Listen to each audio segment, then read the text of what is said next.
singing low while I pop a bottle off of your chain swinging, clang clang, and it costs a lot. Bitch, I'm always at the guala, yeah, and you are not badass beat. Keep on going till you hit the spot. Whoa, I'm a big bag hunter with the bow. She got a big bed, number drop it low.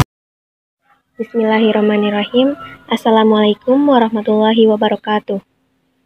Selamat pagi teman-teman. Saya rasa masih bersemangat ya untuk melanjutkan diskusi pada hari ini untuk mata kuliah pengantar studi Islam yang bertema sumber ajaran Islam. Sebelumnya, saya akan memperkenalkan anggota kelompok 3 yang beranggotakan 8 orang, yakni yang pertama ada Amalia Setiani, yang kedua Amanatun Hasanah atau saya sendiri, yang ketiga Arbangatun Hidayah, yang keempat Vika Malikatul Musyarofah, yang kelima Insaniyatus Sholihah, yang keenam Lailatul Rahmah, yang ketujuh Nur Wahyudin, yang kedelapan Wali Mudhafar. Baik, kita lanjut untuk memasuki materi pada hari ini. Sumber ajaran Islam. Sumber hukum merupakan segala sesuatu yang berupa tulisan, dokumen, naskah, dan sebagainya yang digunakan oleh suatu bangsa sebagai pedoman hidupnya pada masa tertentu. Dalam ajaran Islam, terdapat sumber hukum pokok yang menjadi pedoman atau rujukan umat Islam. Sumber hukum Islam utama ada 3, yaitu Al-Quran. Kedudukan Al-Quran sebagai sumber utama dan pertama bagi penetapan hukum. Maka, bila seseorang ingin menemukan hukum untuk suatu kejadian, tindakan pertama mencari jawab penyelesaiannya dari Al-Quran. Al-Quran adalah sumber hukum pertama umat Islam yang berisi tentang akidah, ibadah, peringatan, kisah-kisah yang menjadikan acuan dan pedoman hidup bagi umat Nabi Muhammad SAW. 2. Sunnah hadis. Sunnah atau hadis merupakan sumber ajaran Islam kedua setelah Al-Quran. Sunnah dari segi etimologi adalah perbuatan yang semula belum pernah dilakukan kemudian diikuti oleh orang yang lebih baik, perbuatan terpuji maupun tercela. Secara terminologi, ahli fikih dan hadis berbeda memberikan pengertian tentang hadis. Menurut para ahli hadis, sunnah sama dengan hadis, yaitu sunnah yang dinisbahkan oleh Rasulullah SAW, baik perkataan, perbuatan, maupun sikap beliau tentang suatu peristiwa. Dalam pengertian ini, sunnah merupakan salah satu dari ahkam al-takhlifi yang 5, yaitu wajib, sunnah, haram, makruh, dan mubah. Sunnah menurut istilah ahli ushul fiqh adalah ucapan Nabi, perbuatannya, dan takrirnya. Jadi, sunnah artinya cara yang dibiasakan atau cara yang dipuji. Yang ketiga, ijtihad. Menurut bahasa, ijtihad artinya bersungguh-sungguh dalam mencurahkan pikiran. Sedangkan menurut istilah, ijtihad adalah mencurahkan segenap tenaga dan pikiran secara sungguh-sungguh untuk menetapkan suatu hukum. Ijtihad dapat dilakukan ketika suatu masalah yang hukumnya tidak ada di dalam Al-Quran dan hadis, sehingga bisa menggunakan ijtihad dengan menggunakan akal pikiran, namun tetap mengacu berdasarkan Al-Quran dan hadis. Ijtihad merupakan sumber hukum Islam setelah Al-Quran dan hadis.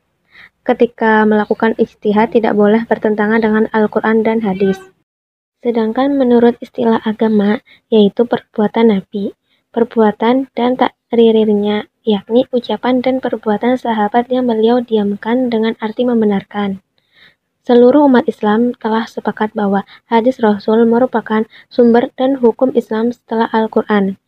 Kesepakatan umat Islam dalam mempercayai, menerima, dan mengamalkan secara segala ketentuan yang terkandung di dalam hadis ternyata sejak Rasulullah masih hidup. Jenis-jenis ijtihad. 1. Ijma. Ijma artinya kesepakatan, yakni kesepakatan para ulama dalam penetapan suatu hukum-hukum dalam agama berdasarkan Al-Quran dan hadis dalam suatu perkara yang terjadi adalah keputusan bersama yang dilakukan oleh para ulama dengan cara ijtihad untuk kemudian dirundingkan dan disepakati. Hasil dari ijma adalah fakta, yaitu keputusan bersama para ulama dan ahli agama yang berwenang untuk diikuti seluruh umat. Ijma dapat dibagi menjadi dua bentuk, yaitu ijma syarih dan ijma sukuti. Ijma syarih atau lafzi adalah kesepakatan para mujtahid baik melalui pendapat maupun perbuatan terhadap hukum masalah tertentu.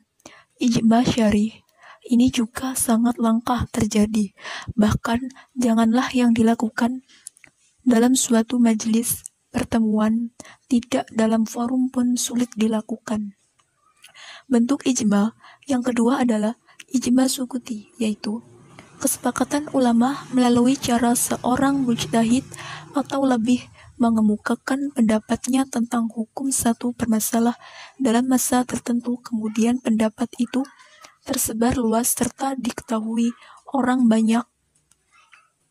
Tidak ada seorang pun di antara mujtahid lain yang mengungkapkan perbedaan pendapat atau menyanggah pendapat itu setelah meneliti suatu pendapat itu.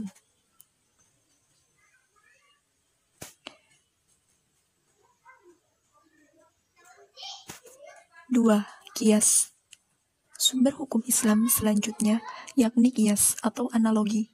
Qiyas adalah bentuk sistematis dan yang telah berkembang vari rayu yang memainkan peran yang amat penting. Sebelumnya adalah kerangka teori hukum Islam Al-Syafi'i. Qiyas menduduki tempat terakhir karena ia memandang qiyas lebih lemah daripada ijma.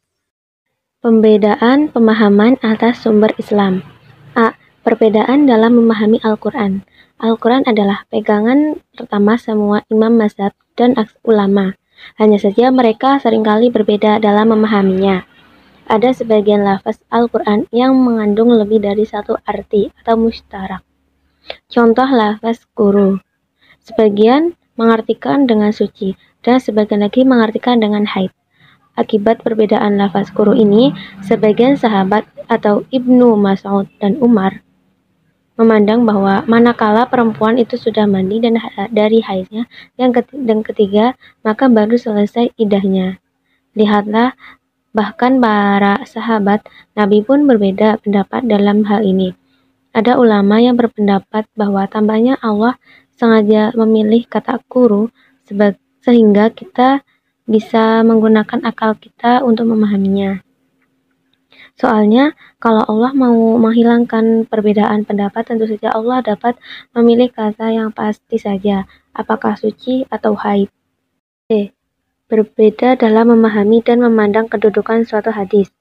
Para ulama sepakat bahwa hadis mutawatir itu merupakan hadis yang paling tinggi kedudukannya. Hadis mutawatir adalah hadis sahih yang diriwayatkan oleh orang banyak dan tidak mungkin berbohong. Sebagian berpendapat jumlah orang banyak itu adalah 2 orang, sebagian lagi mengatakan cukup 4 orang, yang lain mengatakan 5 orang, pendapat lain mengatakan 10 orang. Boleh jadi ada satu hadis yang dipandang mutawatir oleh satu ulama, namun dipandang tidak mutawatir oleh ulama yang lain. Begitu pula halnya dalam memandang kedudukan hadis sahih. Salah satu syarat suatu hadis itu dinyatakan sahih adalah bila ia diriwayatkan oleh perawi yang adil.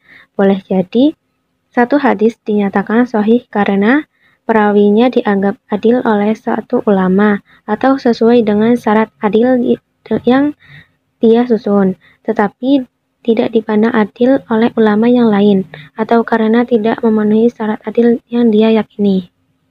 C. Perbedaan dalam metode ijtihad. Persoalan lain adalah bagaimana melakukan tarjih atau memilih mana hadis yang paling kuat di antara dua hadis yang saling bertentangan. Boleh jadi sebagian ulama mengatakan hadis yang satu telah menghapus hadis yang lain. Sebab internal, yaitu berbeda dalam memahami Al-Quran dan hadis, serta berbeda dalam menyusun metode ijtihad mereka. Sebab eksternal, yaitu perbedaan sosio-kultural dan geografis. Seperti jangan sembarangan menuduh mereka sebagai ulama pesanan ataupun ulama yang ditekan pemerintah. Juga jangan cepat-cepat menilai salah fatwa ulama hanya karena fatwa tersebut berbeda dengan selera ataupun pendapat kita. Di sisi lain, ulama pun tetap manusia biasa yang tidak lepas dari kesalahan dan khilafan. Rasulullah sendiri mengakui bahwa akan ada orang yang salah dalam berijtihad. Namun Rasulullah mengatakan tetap saja Allah akan memberi satu pahala bagi yang salah dalam berijtihad dan 2 pahala bagi yang benar dalam ijtihad. Klaim kebenaran atas Islam. Klaim kebenaran Truth Claim merupakan tantangan teologis terbesar yang dihadapi oleh umat beragama dalam interaksinya dengan yang lain.